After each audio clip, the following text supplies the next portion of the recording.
Assalamualaikum warahmatullahi wabarakatuh. Dari mimbar ini kita sampaikan keutamaan bulan Sa'ban. Nabi Shallallahu Alaihi Wasallam bersabda, "Fadlu Sa'bana ala sa'iri suhuri kafadli ala sa'iril anbiya." Keutamaan bulan Sa'ban dibanding dengan bulan-bulan lainnya itu seperti keutamaanku dibandingkan dengan keutamaan para rasul, para nabi. Wa fadlu Ramadan ala sa'iri suhur, adapun keutamaan bulan Ramadan dibandingkan dengan sasi-sasi yang lain itu kafadli seperti keutamaanku, yakni Allah ya, dibandingkan dengan ala ibadih, dibandingkan dengan hamba-hamba atau makhluk. Ini dari segi keutamaan. Karena apa? Bulan Sa'ban ini yang satu antara lain yarfa'u ngangkat sapa Allah Gusti Allah a'malal ibadi ing ngamal-ngamal hambanya kullaha semuanya biadasar pada bulan ini. Jadi bulan Sa'ban ini catatan amal seluruh manusia itu tutup tahun, dinaikkan ke langit. Maka dari itu suatu saat Rasul ngendikan yang asalnya dari Abi Hurairah, an Abi Hurairah radhiyallahu taala annahu qala Nabi sallallahu alaihi wasallam, atani Jibril, nekani marang ingsun sapa malaikat Jibril lailata nisfi min Sa'ban, ana ing tanggal pertengahan bulan Sa'ban yang dikenal dengan nisfu Aban. Wa qala Jibril ngendika, ya Muhammad, wahai Muhammad, hadhil lailah, malam ini, yakni malam nisfu Sa'ban, tuftahu fiha abwabus samai wa abwabur rahmah, dibuka pada malam nisfu Sa'ban pintu-pintu langit dan pintu-pintu rahmah. Maka fakum berdilah, wasoli dan sholatlah, warfa dan angkatlah roksaka,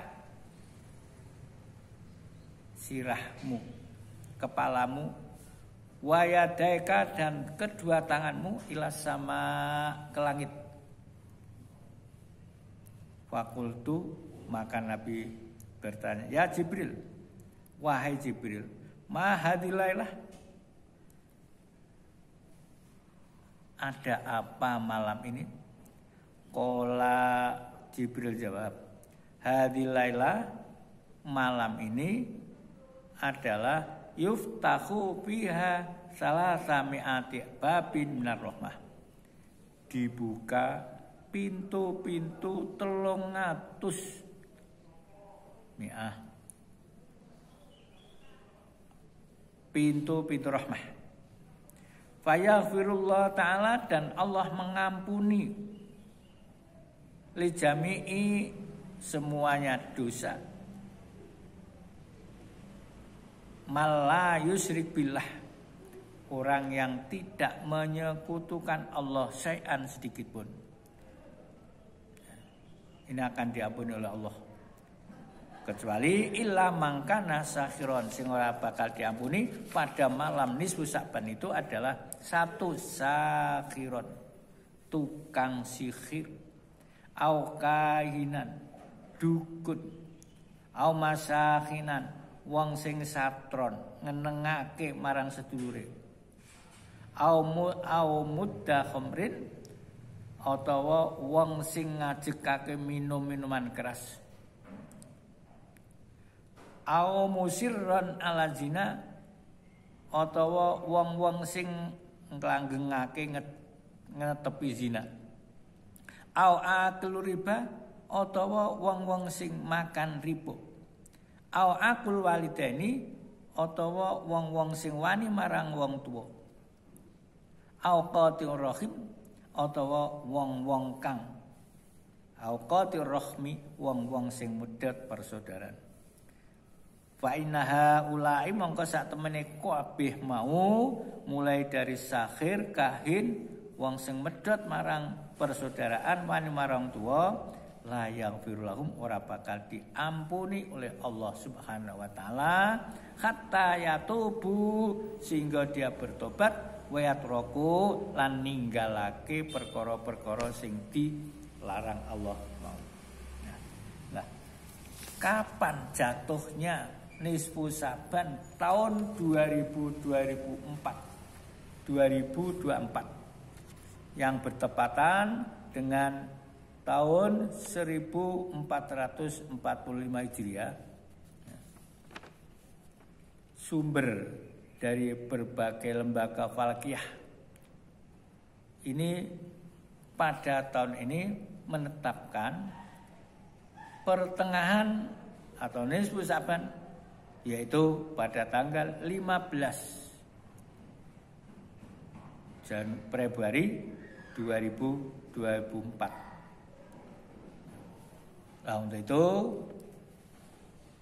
kita pada malamnya berarti Sabtu malam Ahad itu hendaknya menggunakan sebagaimana yang telah kami uraikan di atas.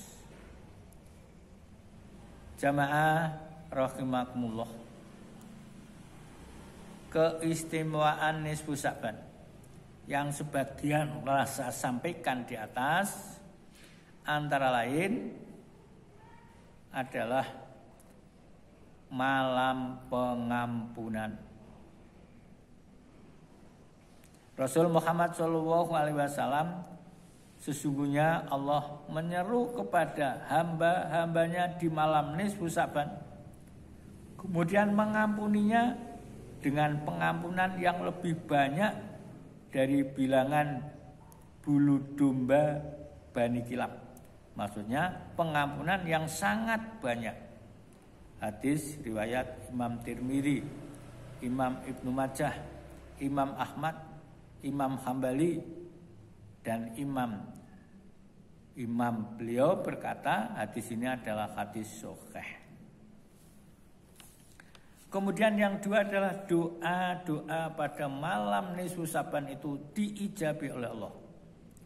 Sebagaimana Sayyidina Ali bin Abi Thalib bahwasanya Rasul Muhammad SAW bersabda, apabila tiba malam Sa'ban, yakni nisfu Sa'ban, sahabat pada malam harinya dan berpuasa pada siangnya, yakni bersolat pada malam harinya dan berpuasa pada siang harinya, karena Allah menyeru di saat tenggelamnya matahari lalu berfirman, adakah orang yang meminta ampun kepadaku? Niscaya akan aku ampuni. Adakah orang yang meminta rizki kepadaku? Niscaya aku memberikan rizki. Adakah orang yang sakit? Niscaya aku akan menyembuhkannya. Adakah orang yang demikian? Maksudnya Allah akan mengabulkan hajat hambanya dan yang memohon pada waktu itu. Adakah yang demikian? Sampai terbit fajar. Hadis riwayat oleh Imam Ibnu Majah. Dan jamaah rahimakumullah, di samping itu amalan-amalan yang dapat kita laksanakan, enggaknya banyak melaksanakan berdoa. Karena doa adalah suatu cara mendekatkan diri kepada Allah. Melalui doa bertanda pengakuan bahwa tiada upaya dan daya selain dari Allah. Sebab ketika malam nisfu Sya'ban dianjurkan untuk memperbanyak doa karena dipercaya sebagai waktu yang mustajab. Kemudian memperbanyak membaca istighfar. Istighfar menjadi momen yang paling tepat untuk mengharapkan pengampunan atas dosa yang diperbuat. Allah menyukai hambanya yang senantiasa bertobat dengan cara membaca istighfar. Oleh karena itu, umat Islam dianjurkan untuk membaca zikir tersebut pada malam nisfu Sya'ban. Juga dianjurkan untuk membaca sholawat Nabi. Sebagaimana Rasul Muhammad SAW, demi Allah yang telah mengutus saya sebagai Nabi, siapa yang membaca sholawat untuk saya pada malam nisfu Sya'ban, maka dia diberi pahala para nabi. Diberi pahala para nabi, para rasul, dan malaikat, serta manusia semuanya. Amalan-amalan yang dapat dilaksanakan itu berbagai macam pendapat para ulama. Salah satunya adalah sholat tasbih.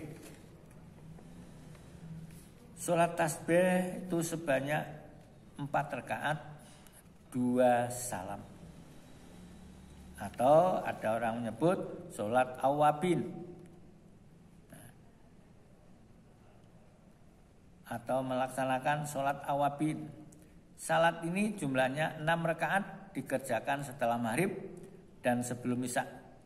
Setiap 2 rakaat 1 kali salam. Pada tiap-tiap rakaat membaca surat Fatihah dan surat Ikhlas. Jamaah rahimakumullah, banyak yang amalan-amalan yang sholat tasbih saya sampaikan pada kesempatan ini. Banyaknya adalah 4 rakaat, kemudian 2 rakaat salam. Rakaat pertama membaca Fatihah, kemudian membaca tasbih 15 kali. Fatihah, suratan, membaca tasbih 15 kali. Kemudian rukuk, membaca tasbih 10 kali. Bangun dari rukuk, tasbih 10 kali. Sujud, tasbih 10 kali.